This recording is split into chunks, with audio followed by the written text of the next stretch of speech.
Добро вечер во емисијата 360 степени налсат. Вечерва ќе гледате.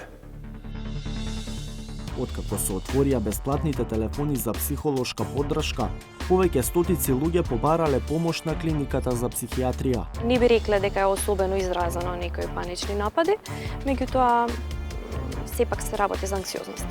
Дознавме дека не само што не се изречени казни за високи цени на маски, ракавици или гелови, туку дека праксата не е законски забранета. Во пазарна економија, цени ограничени се само оние кои што ќе ги ограничи владата. Се друго е понуда и побарувачка. And I hope that with this support we can have a vaccine on the market perhaps before autumn. Облогот на Урсула фон дер Лејен тежи 80 милиони евра пари на европските даночни обврзници, алоцирани за поддршка на истражувањето на CureVac. Евидентно е дека зголемен интересот за лекот Сумамед. Дали е покажен како ефикасен во борбата против корона? Таа терапија се нарекува off-label, но со оглед на тоа што дава резултати на одредена група на пациенти, ќе се аплицира и ке нашите согласно индикацијата од страна на специјалистите. Тебарскиот градски пазар денес е целосно речиси празен. Не имаме даден ни еден кило. Не да земаме нешто, ни еден кило не имаме даден. Речене Xhaxhit град kaloi dit në pikën e kontrollit policor drejt Mavrovës. Vendi ku kontrollohet çfarë hyn dhe del nga Dibra dhe qendër Zhupa. Останете со нас, сториите се по рекламите.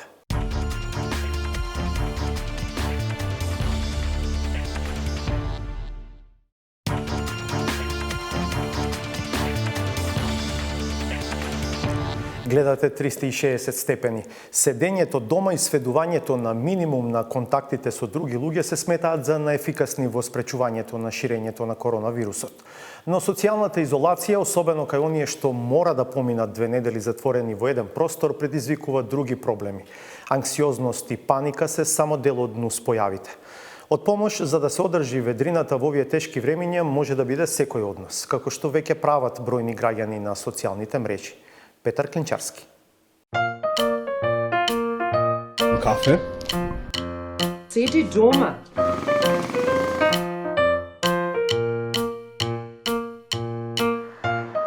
Препораките за спречување на ширењето на коронавирусот ги затворија граѓаните дома. Па наместо училниците, канцелариите, кафулињата, главен извор за ведрина стана интернет просторот. Како да најдам кило брашно, кило масло и 2 квасеца. Излегов да купам тоалетна, рафтот беше празен, ми се стемна.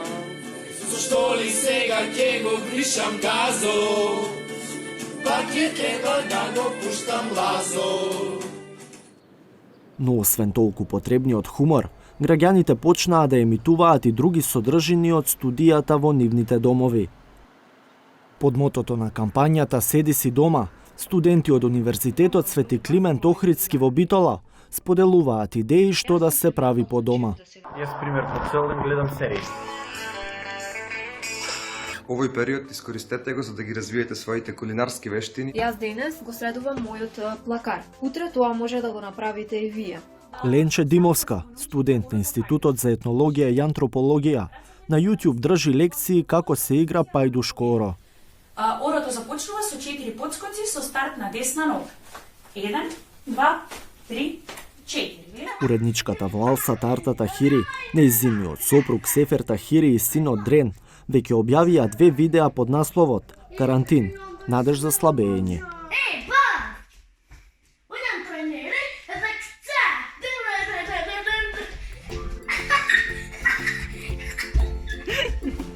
И додека се повеќе луѓе се обидуваат да ја разбијат својата, но и монотонијата на другите, човекот во неговата природа е општествено битие.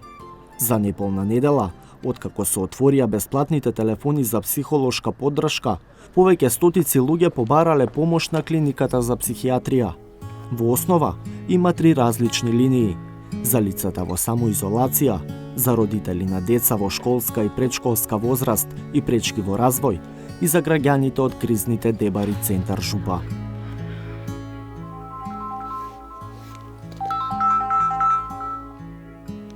Ало? Добар ден.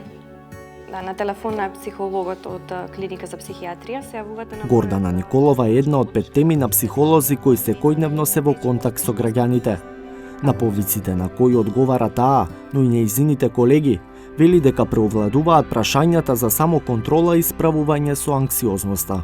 Не би рекла дека е тоа нешто особено масовна паника, туку вообичаено луѓето да се трудат со своите механизми и се обидуваат и сега и да го подобрат сето тоа што е многу соодветно на високо ниво и прилично со висока свесност психолошка се луѓето кои што се јавуваат и навистина се заинтересирани што да превземат за нивното психолошко здравје.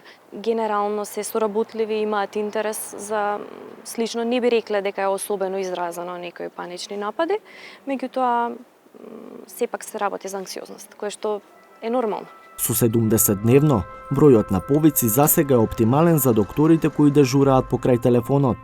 Ако бројката се зголеми, ќе се зголеми и бројот на линиите, вели директорот Стојан Бајрактаров, кој во вакви услови клиниката ја менаџира преку онлайн договарање. Најмногу повици има на линијата за лицата со самоизолација. Значи, веројатно луѓето се малку затечени, малку не знаат како да се снајдат оваа ново настаната и за нив состојба, по која треба да бидат нели сами 2 недели. Освен државната клиника за психијатрија, бесплатна помош и листа на доктори психолози понудија комората на психолози, но и дел од приватните клиники. Со очекуваниот раст на заразени од коронавирусот, очекувано е да расте и бројот и на граѓаните во самоизолација и на оние што се помалку го напуштаат домот. Професор Огнен Спасовски, кој предава еволутивна психологија на Институтот по психологија на Филозофскиот факултет во Скопје, објаснува како влијае недостатокот на контакти со други луѓе. Тоа предизвикува еден вид на фрустрација проследена со стрес, проследена со излачување поголемо на хормонот на стрес, кортизол и така натаму. Изразеното производство на тој стрес, хормон на стрес, предизвикува едно континуирано дејство на негативните емоции. Оно што сите ние можеме и треба да го направиме е, како што кажав, многу трезвено и рационално да правиме се што можеме да направиме, да ги прекинеме тие верижни реакции или континуирани реакции на стрес. Дали ако состојбата продолжи, ќе предизвика и трајни промени во начинот на кој луѓето се однесуваат меѓу себе. Спасовски вели дека не може да се предвиди дали ќе се развие колективно чувство на поголема емпатија или пак на себичност. Прво што секако се јавува е грижата за сопствените интереси, грижата за сопствените ресурси, да не снема ресурси за мене, па тоа е причината зашто луѓето ете по маркетите купуваат и повеќе што им треба и покрај назнаките дека ќе имат доволно роба или ресурси за сите. Меѓутоа, кога трае подолго време одредена криза, токму заради таа предиспонираност да им помогнеме, дека сме социјални битија и да им помогнеме на блиските, веројатно, кај голем дел од луѓето се јават и процеси на емпатично размислување или делување кон другите, како и секогаш. Сепак, ризикот од долгото неизлегување од дома е помал споредено со опасноста по сопственото и здравјето на најблиските, доколку не се почитуваат препораките. За тоа прашање се чини веќе се разви колективна емпатија. Деца, биди паметни. Седи дома, гледај тебе училница и биди добро и здраво. Седете дома. Најсигурно е. Гледајте ТВ училница и бидете умни. А сега ќе наздравам во ваше здравје да се дезинфицирам и јас. Деца, седите дома, зашто надров е корона. Празните рафтови во маркетите на кои се продава тоалетна хартија беа предмет на сатирични и козерични коментари во јавноста. Но верувам дека ќе се согласиме оти нема ништо смешно во поскапувањето и недостигот на маски, ракавици и средства за дезинфекција на рацете, кои се основни лични средства за спречување на ширењето на коронавирусот. Зоран Јовановски истражуваше зошто ги нема овие производи и дали некој е казнет за профитерство со овие добра во време на криза.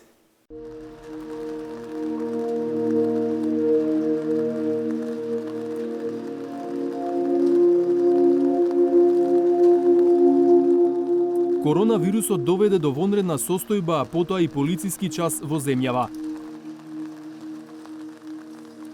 Примарната здравствена криза сепак повлече и други секундарни, како на пример недостаток на средства за заштита.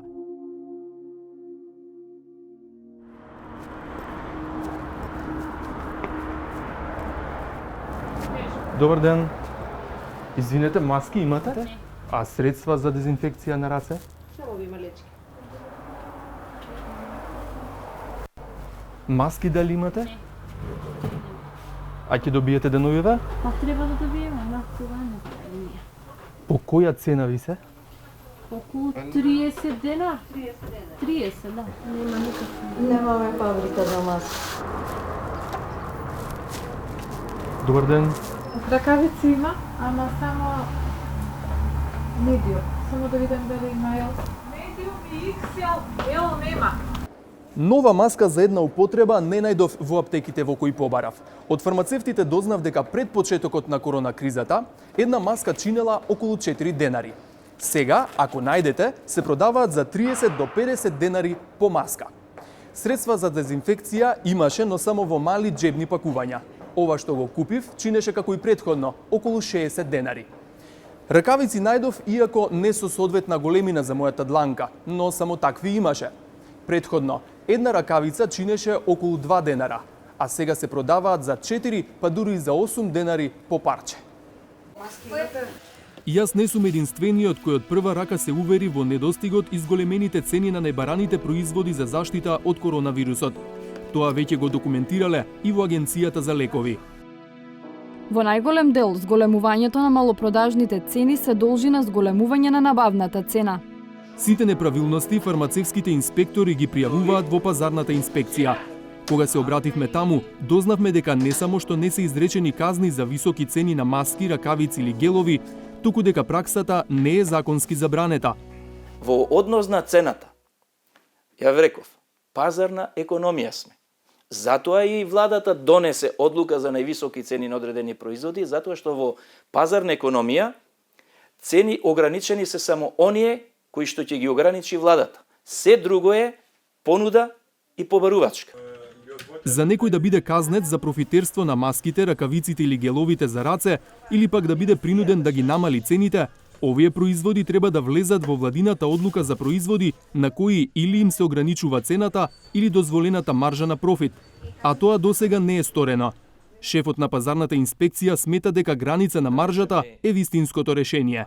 Во тој случај сите ќе бидат задоволни. Тие нема да имаат загуба, ќе си ја имаат истата заработка која што имали до тогаш, а од друга страна граѓаните ќе можат по поевтини цени да дојдат до оние производи кои што им се најнеопходни.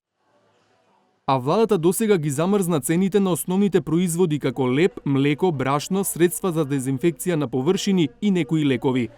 Замрзната е и маржата на некои производи од увоз, како портокали и лимони. Како може да постапува пазарниот инспекторат кога нешто оди контра владините мерки за заштита од коронавирусот, се уверивме и самите. Додека го снимавме директорот Пауновски, стигна пријава од граѓанин дека во Скопската чаршија работи кафуле. Тргнавме со инспекторите на терен и ја затековме оваа слика. Дел од гостите се разотидоа. Дел рекоа дека чекале да почне молитвата во блиската џамија, па во меѓувреме седнале во кафулето. Некои беа прилично агресивни. Па инспекторите повикаа и полициска асистенција, а дојдоа и неколку припадници на единицата за интервентна полиција, поранешните Алфи. Откако состојбата се смири, инспекторите во записникот констатираа неправилност и го затворија објектот. Сопственикот ќе оди на суд и може да се соочи со казна според членовите 205 и 206 од Кривичниот законник. Казните се движат до 5000 евра за правно лице и до 1 година затвор за физичко лице, ако не се почитуваат владините мерки. Апелот е тој. Дајте да издржиме и да ги почитуваме одлуките на владата, бидејќи тоа е за наш интерес и за здравјето на сите граѓани. Единствената мерка која се однесува на цените на маските, ракавиците или геловите за раце е владината одлука донесена денеска, да се укине увозната царина за овие и други производи, како и за суровините за медицински цели. Очекувањето на властите е дека мерката ќе помогне да не дојде до дополнителни поскапувања. Сепак, се додека овие производи не влезат под построга владина регулација, Неголемата надеж, прво да ги има, а потоа и да чинат како порано, е домашното производство. Најголем производител на средствата за дезинфекција на раце и површини во земјава е Алкалоид. Извозот на такви производи сега е забранет, а од компанијата велат дека во овој кризен период произведуваат за околу 10 пати повеќе количини од вообичаеното. Има енормна побарувачка, специјално за средства за дезинфекција и санитизација. Алкалоид сепак има поставено одредени приоритети во испораките кон болници и здравствени установи и кон државни органи, но сепак пробуваме во најголем дел да ги задоволиме и потребите на крајните корисници, нели, кои купуваат во одредени маркети и аптеки. И покрај поскапувањето на увозните суровини, од компанијата велат дека денеска ги намалиле цените на 158 своји производи. Препораката до граѓаните е средствата за дезинфекција да се набавуваат и користат во рационални количини. Купањето на залихи е мислам дека во моментов непотребно, затоа што производот може да се најде на пазарот. Мислам, ние пробуваме најмногу можно, но сепак логистичкиот предизвик што го имаме да ги донесеме суровините покрај затворените граници во Европа, така и покрај сите проблеми што се случуваат, нели, покрај поврзани со COVID-19, коронавирусот, се надеваме дека нема да излезат од контрола. Значи, нашата посветеност е максимална и максимално сме посветени да одговориме на потребите на купувачите. До пред коронавирусот, маски произведуваше само компанијата Алкалоид Берово. Остатокот е од увоз. Кај маските сепак веќе има надеж дека недостигот ќе се надмине. Никола Каракашов е моден дизајнер од Пехчево. Наместо летна колекција сега шие маски. Една од моите колешки која има конфекција во Фиренца ми каже дека нејзината конфекција почна да работи, да шие маски, тоа беше многу пред нашите овде започнат да шијат. И така сакав и јас да помогнам, нели? Ја прекинавме колекцијата моја што ја правиме летната и материјалот кој го користиме обично за кошули, почнавме да го користиме за да правиме маски. Ги шие од памучни материјали, а моделот е според маска што ја купил во аптека. Прави до 400 дневно и иако бизнисот му трпи, тој работи волонтерски, а маските ги донира. Првата ја дадов во амбулантата во Пехчево, сега се спрема за амбулантата во Берово и се надевам ако има доволно материјали да продолжиме и натаму. Маски почнаа да произведуваат и повеќе текстилни компании во земјава. Во конфекцијата на Александар Патриклиски од Штип, одлуката паднала откако не успеале да најдат маски ниту за своите вработени. Кога направивме за нас маски, почнавме да правиме маски за наши соработници, наши пријатели, за општината и за сите други фирми кои побара. Како што се намалуваат и откажуваат нарачките на облека, Патриклиски вели дека ќе го зголемуваат производството на маски, кои барем досега ги делеле гратис. Но од следната недела, ако не добиеме нови нарачки, а мислам дека нема ни да дојдат нови нарачки, ќе имаме ние огромен капацитет за производство на маски. Значи ние можеби во еден ден да направиме и 20.000, 30.000 маски и повеќе. Во земјава нема производител на гумени медицински ракавици. Последниот, државната компанија Медицинска пластика во Тетово, е затворена пред повеќе од 15 години. Ваков производствен капацитет ќе беше од голема полза денес, кога ракавици тешко се наоѓаат, а увезените се скапи. Но кој да знаел дека ќе се појави коронавирус? Во морето секојдневни информации за бројот на новозаболени и починати, под радарот на јавноста помина информацијата дека Европската комисија реши да и даде 80 милиони евра на германската компанија CureVac за што побрзо развивање, а потоа и производство на делотворна вакцина. Урсула фон дер Лејен зборува за вакцина достапна на пазарот во доволни количини уште пред есента. Достижно ли е тоа? Од Владимир Мирчевски.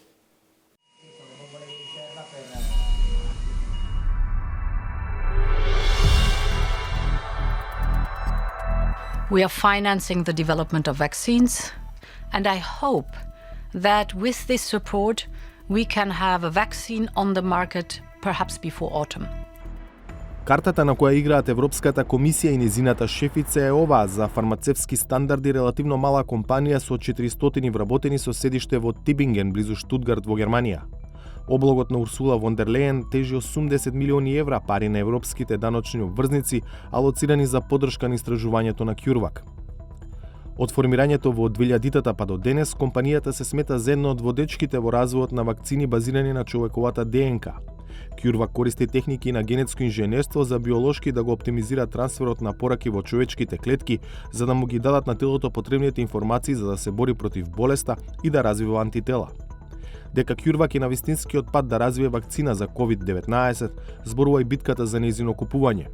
Германски медиуми објавија дека американскиот претседател Доналд Трамп понудил голема сума пари за САД да ја преземат CureVac, а неколку дена подоцна главниот извршен директор Даниел Меничела без објаснување ја напушти позицијата. Дека имало обид за преземање на CureVac потврди и шефицата на Европската комисија Урсула фон дер Лејен по средбата со првиот човек на Европската унија Шарл Мишел. Таа не го криеше задоволството дека CureVac сепак останува европска компанија. The fact that other countries tried to buy that company show that they are the front runner in the research, highly acknowledged, and they are working on a pattern that has already been approved and gone through specific processes that are necessary.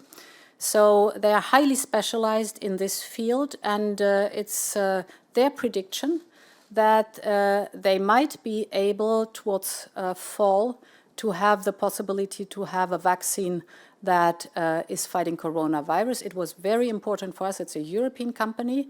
We wanted to keep it in Europe. It wanted to stay in Europe. It was very important to give it the necessary funding, and that has happened yesterday when we had this conversation. Прашањето е зошто Брисел ја таргетира токму CureVac како компанијата што најбрзо би можела да стигне до толку посакуваната вакцина. 360 степени пред 2 недели пред експлозијата на коронавирусот на европско тло, побари интервју со представници на CureVac за нивната работа на вакцината. Одговорот што го добивме беше: со ширењето на коронавирусот ги променивме интерните политики за намалување на контакти на минимум.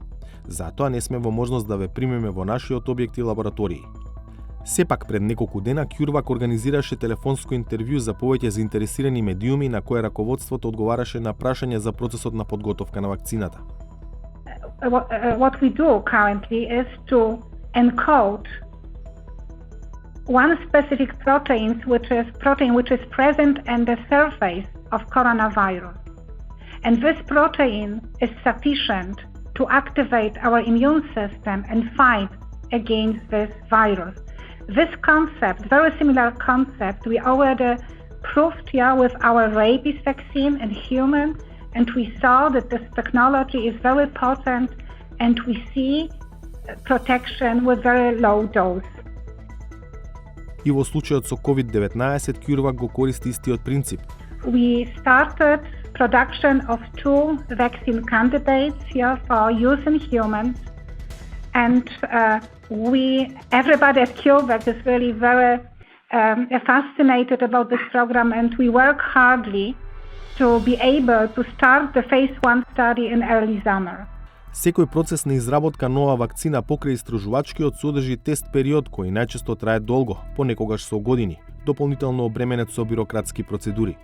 Сепак Брисел најавува брза лента и олеснување на регулаторните правила за новата вакцина која ако се покаже успешна ќе биде во употреба веќе на есен. As we are in a severe crisis, we all see that we are able to speed up any of the processes that are slow normally and take a lot of time and are very bureaucratic.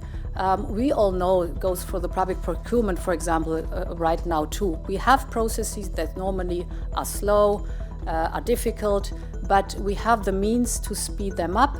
And here too, I think if we focus on the essential, we're talking about a crisis that will not only affect heavily the European Union, but we know it will spread throughout the world. And just imagine that it goes into other regions of this world, what it means to have a potential vaccine. So this is of utmost importance for us. Компанијата CureVac ја искористи европската помош главно за проширување на капацитетите и забрзување на производството на вакцината кога ќе дојде моментот за тоа.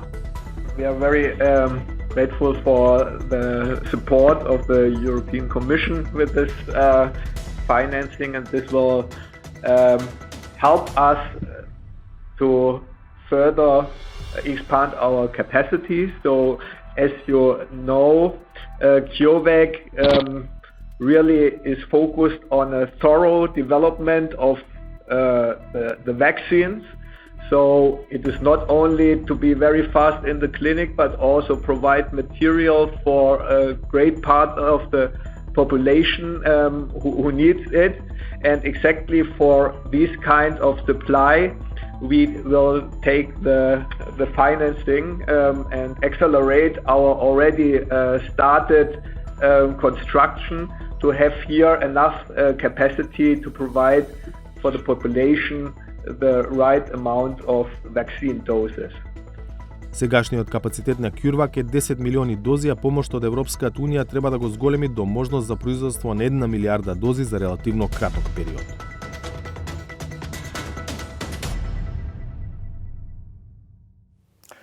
И да се остварат оптимистичките најави на шефицата на Европската комисија, вакцината би станала достапна најрано на есен. Дотогаш заразените треба да се третираат со некакви лекови. Мини студија направена во Франција која покажа дека комбинација на лек против маларија со антибиотикот Сумамет може да делува против болеста, ги натера и македонските здравствени власти да размислуваат во насока на можна примена на овие медикаменти. На телефонска линија, во духот на препораките на социјална дистанца, ја имаме професорката Александра Грозданова, председателка на Комитетот за имунизација при Министерството за здравство. Професорке Грозданова, каква е оправданоста од евентуално внесување нови лекови во терапијата со која се третираат заболените од коронавирус во Македонија?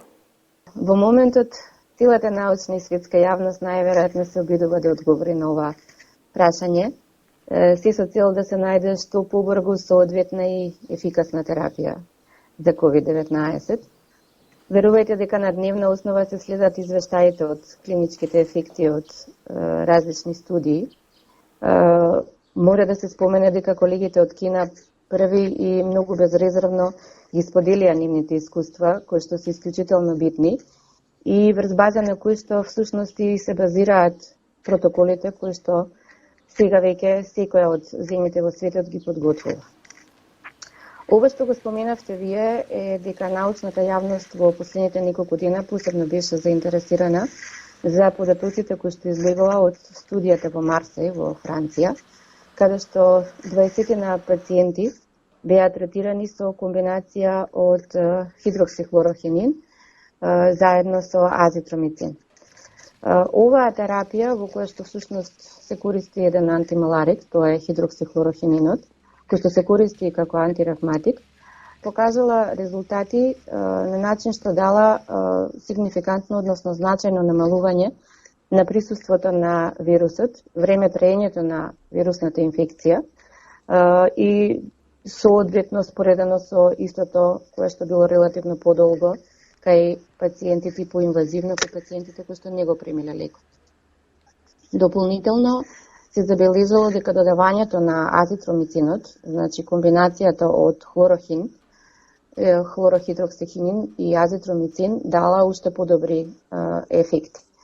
Меѓутоа, оно што мора да се спомене е дека бројот на овие испитаници е многу мал и оваа студија е многу рано за да се потврди дека постои ефикасност и безбедност, особено имајќи во предвид дека и комбинацијата на лекови се користи во така наречена, ние велиме off-label употреба, односно надвор од нивната основна индикациона употреба. Сепак, оно што е добро е што станува збор за два лека кои што претходно имаме искуство во нивната употреба и што се охрабрувачки доста резултатите, што дале позитивен ефект ке одредена група на пациенти и во одредена фаза од заболувањето. Но имајќи во предвид колкава е потребата за што побрзо и поефикасна терапија, особено кај тешките форми на болест и евентуално онаму каде што навистина немаме што друго да употребиме, оправдано е да се направат и обиди да се примени оваа терапија за лекови, која што веќе во неколку центри во светот се користи. Докаде е процедурата за лековите да може да почнат да се применуваат од инфектолозите кај нас? Колку што имам информација од колегите од инфективната клиника, тие веќе го имаат подготвено оно што претходно го спомнав, тој протокол за лекување. Токму според насоките кои што ги добиваме од сите овие студии, од сите меѓународни протоколи, овој протокол не опфаќа лекување само со оваа комбинација, туку направени се и повеќе други алтернативи. После подготовката на овој протокол би следело одобрување од етичката комисија во нашата агенција за лекови во Малмет, пошто би следела набавка на тие лекови и секако соодветна нивна употреба, но особено е битно според пропишаниот протокол и според соодветно критериумите кои лекарите од инфективната клиника веќе ги имаат дефинирано кај кои пациенти во која фаза, која терапија би се користела. И вие слушнавте од Министерството за здравство, информираа дека поради огромна побарувачка на Сумамед во аптеките, тој е повлечен од слободна продажба и може да се доби исклучиво на рецепти на товар на фондот. Ги чув овие информации и официјално и од колегите, од моите колеги фармацевти од аптеките. Еден најпрво многу сериозен апел до нашите граѓани, дека станува збор за терапија која и во ниеден случај не би требало да ја користат на своја рака. Особено имајќи во предвид дека токму оваа терапија, односно антибиотската терапија, е многу важно да се прима соодветно и задавање на соодветна индикација. Неправилната, неоправданата употреба на антибиотици, која што може би е и пракса во нашите простори, вклучително и на азитромицинот, може да дојде до создавање на резистентност или неефикасност кон истиот, кога навистина тој би требало да биде употребен. Дополнително употребата или може би идеите да некои пациенти примаат на своја рака ваков вид на терапија е исклучително ризична, имајќи во предвид дека може да биде дури и фатално кај некои од овие пациенти. Во таа конотација навистина е можеби и добар чекорот кој што Министерството на здравство го направило за повлекување, односно рестриктирање на одавање на Сумамедот, се со цел нормално да нема злоупотреба на истиот. Има и други лекови кои се дел од експериментални тестирања во светот. Што е со нив и дали македонската наука и власти ги следат и овие процеси?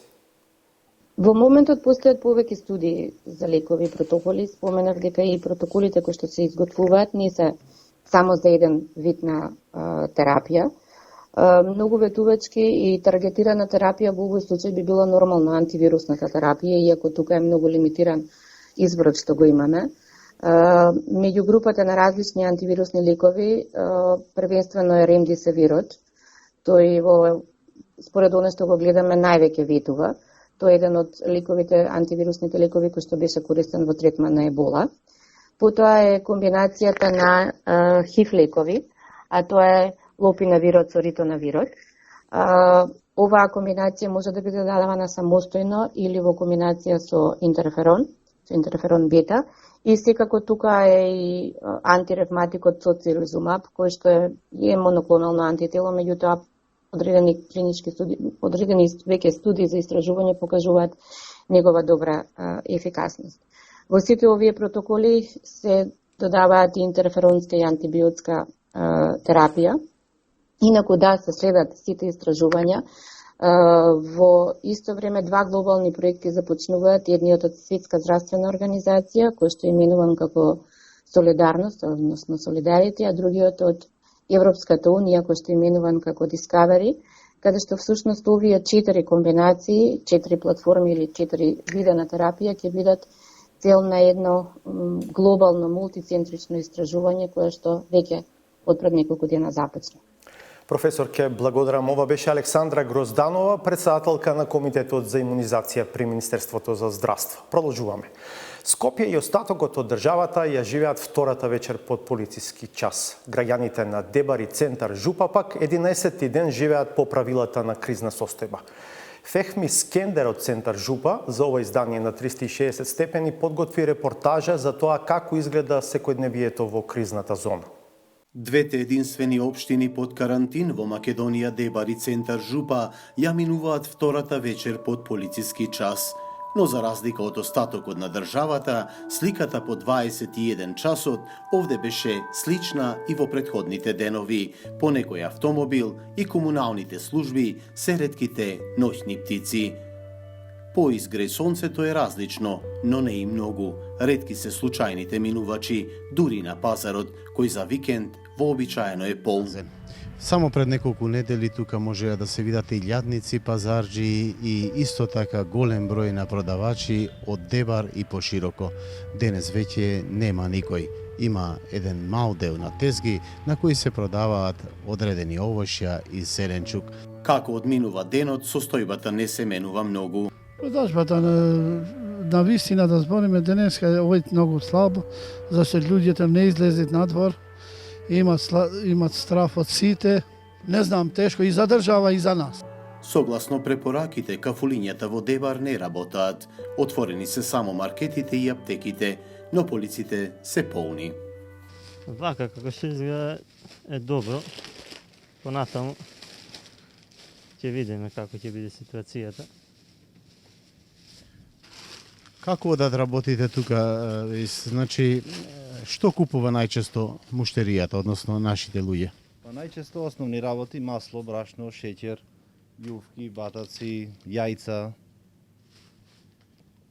Дали мислите дека дуќанот е целосно снабден со се она што секогаш го држите тука? Па за сега сме добро снабдени, според нарачките има роба. Па се надам дека и понатаму ќе има се она што ни е неопходно.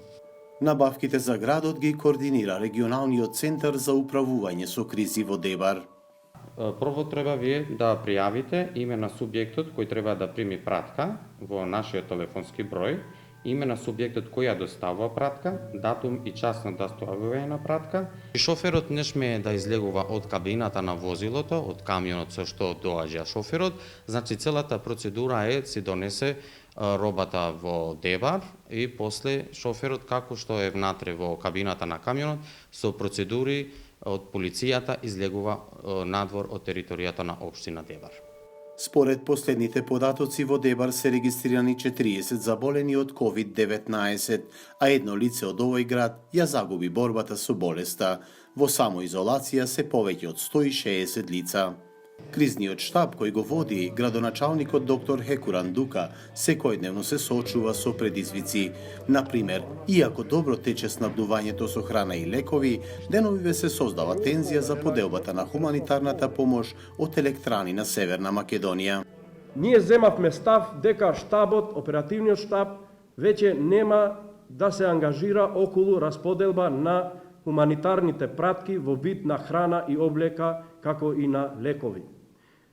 Ова активност ние го пренасочивме на кај хуманитарните здружења и другите невладини организации што делуваат во градот Дебар. Граѓаните, вели тој, се дисциплинирани, но има исклучоци. Безбедноста состојба во градот е задоволителна, иако имал 3 прекршоци на граѓани кои не го почитувале одредбите на владата на Република Македонија, исто така имал и 2 кражби кои се веќе откриени и за нив ќе се зема санкциони мерки. Секое свој излагање доктор Дука го завршува со апел до сожителите. Држете се пристојно на дистанца и придржувајте се до сите мерки. Истото го вели и неговиот колега од Центар Жупа, Аријан Ибраим. Самиот почеток беше во село Баланци со двајцата, брачен пар, маж и жена, и ние останавме со двајца. Веќе околу 15 на дена кај нас нема нов појавен таков случај, што прикажува на некој начин дека нашето население добро ги слуша препораките на владата и исто така ги применува мерките кои ги препорачува самата влада на Република Северна Македонија. Но Аријан Ибраим повикува мерките и понатаму да се почитуваат, особено полицискиот час. Како во Дебар, така и во Центар Жупа, активностите за дотур со храна и лекови ги раководи регионалниот центар за управување со кризи. Проблеми во тој дел и тука нема. мислам дека сето тоа во овие денови до од прогласувањето на кризата состојба тече во добар тек, така да мислам дека и понатаму онаа соработка што ја имавме досега меѓу субјектите, верувам дека ќе продолжи и понатаму. Особено после првата жртва во градот, и самите жители на Дебар и селата на општина Центар Жупа веќе имаат исто мислење што треба, а што не треба да прават. Не треба плашење. Психички свите, ако мислиш на тоа, подобре пушти живот и болje. Им препорачуваме на сите да ја следат состојбата, да ги почитуваат сите наредби кои што се од владата, за што побрзо да излеземе од оваа ситуација. Вака е внатре на територијата на која е на сила кризна состојба. Нашиот Хекура на Кифи помина еден работен ден на пунктот од Маврово кон Дебар, на кој се контролира влезот и излезот од кризната зона. Ева сликата на која сведочеше.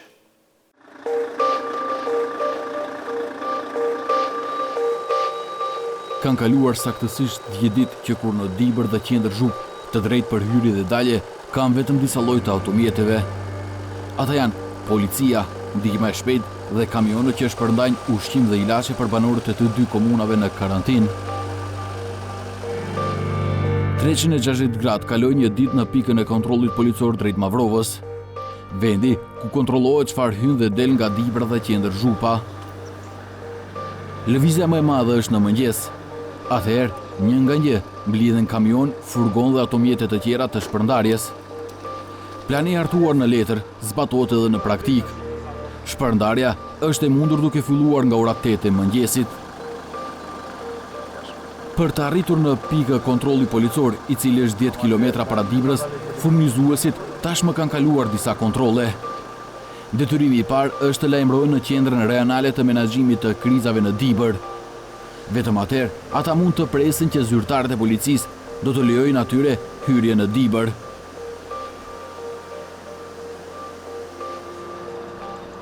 Derisa presin të krijohet një mini kolon, disa shoferë nuk e kanë të lehtë hyrjen në rajon.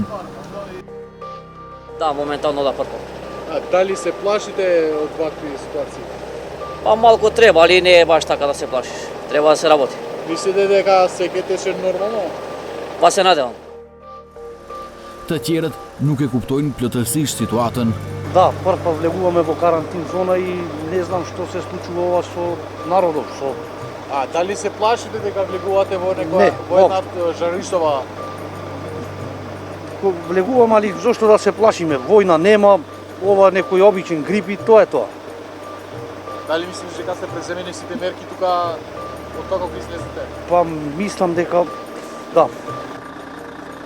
Pas kontrollit të parë, automjetet e dorëzimit ndalen në një pikë kontrolli tjetër policie. Pastaj, edhe një ndalesë tjetër për dezinfektimin e përgjithshëm të automjeteve.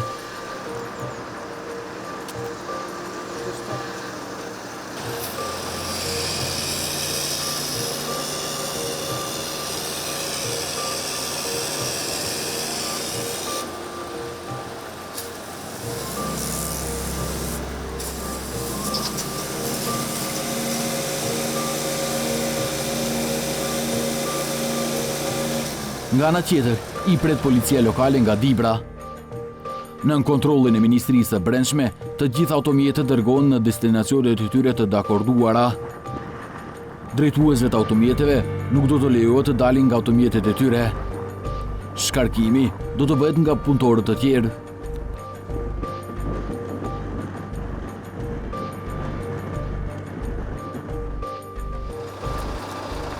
Ashtu sikur se furnizuesit që nuk do të jenë në kontakt me vendasit, edhe policët në pikat e kontrollit mundohen të mos jenë në kontakt me shpërndarësit ose cilin do që kalon në pikat e kontrollit. Derisa përgatisin konvojin tjetër, shumica e zyrtarëve të policisë mbajnë maska dhe doreza. Për ta, ka një çezme dhe toalet të veçantë.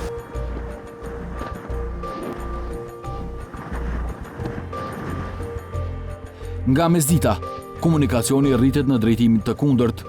Nga Dibra, ka Mavrova. Kamion dhe furgon bosh të shoqëruar nga policia kthehen në pikën e kontrollit. Procesi tani rrjedh në drejtim të kundërt. Së pari ka dezinfektim dhe pastaj gjithçka tjetër. Nesër përsëri.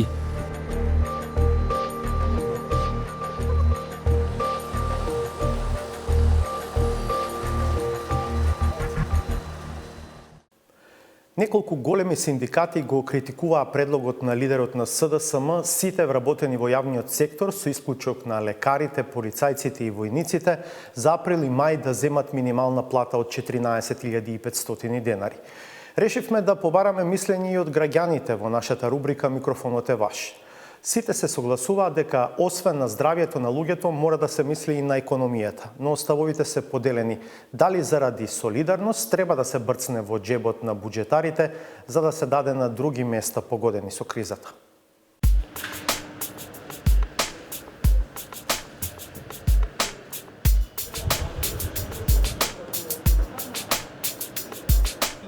Тоа треба да им се намали на овие функционериве, на парламентарциве што имаат големи плати, а не на нашиве административци по 20.000. Не верувам дека имаат повеќе од 20.000, 22-3. И се ако на 14 им ги стават, што ќе прават, како ќе преживеат? Ова е ситуација кога треба да вршиме избор помеѓу помалку лошо и повеќе лошо. И поради тоа сметам дека е сосема во ред тоа. Не може да се преживее со 14.500.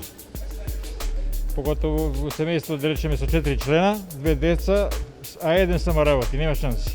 Секој би требало да си ја добие платата за кој што си ги планирал трошоците за тој месец. Ако се на принуден одмор, да, ама ако се на работа, не би било потребно. Проблемот е што правиме со оние другите, што немаат ни денар плата да земат се.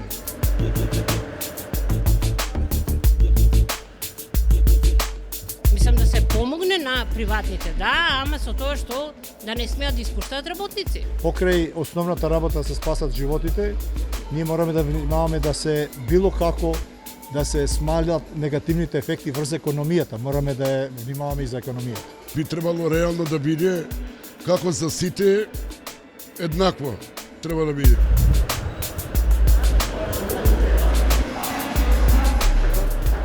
Да сватат сите солидарноста не значи сите исто да земаат.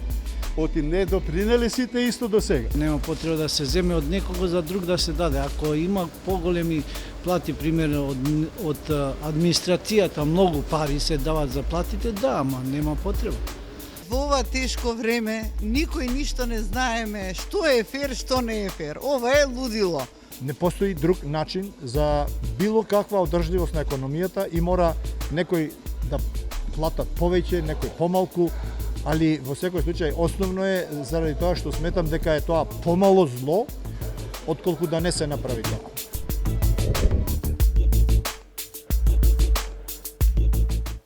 Не менувајте го каналот, по уште една пауза е саботажата.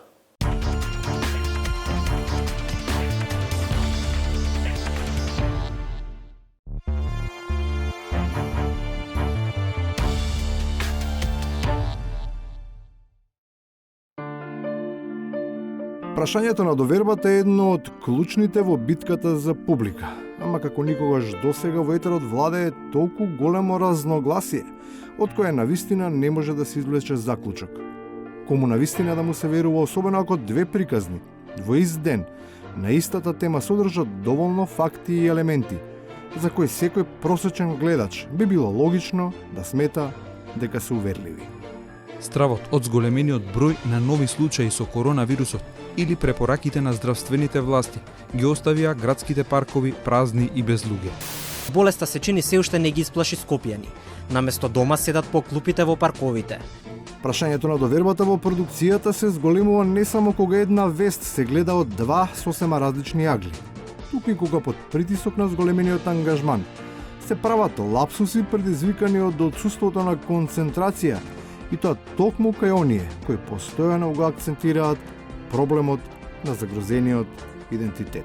Дали може тука да ја слушнеме изјавата на министерката за правда Рената Каракамишева? Не, Рената Дискоска. Се извинувам.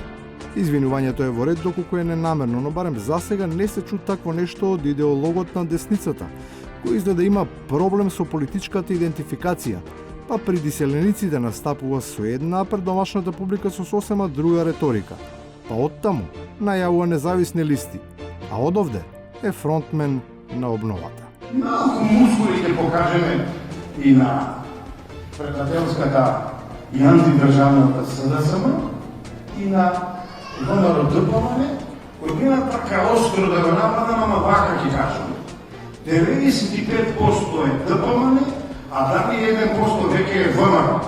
Во такви проценти се мери и лутината на екс-парламентарниот спикер, неговата резолутност да не ги свика пратениците и покрај прогласената воредна состојба. Посе изгледа била само 1% израз на експертско толкување, 95% личен гнев поради тоа што не бил адекватно третиран. Таа средба лидерска ја направија, председателот смета не е потребен председател на собранието овде. И после бараа решение што ќе правиме ако дојде ратификацијата, што ќе правите? Фигуративно кажано, сликајте се, што ќе правите? И на крајот, секој по се изгледа си бара друштво и во ова време невреме сака да биде дел од некоја група. Најверојатно од претходно останато, значи сите представници на владата имаат некоја се Вибер група формирана, јас уште не сум вклучен во таа Вибер група. Безпредметно е шефот на полицијата да не биде вклучен во групата. Оти не за друго, туку ако тој посака, може и да ја заследи. На крајот сме на уште едно издание на 360 степени. Ви благодарам за вниманието со кое не следевте, ви посакувам да останете во добро здравје и се гледаме повторно в петок од 22. Пријатно!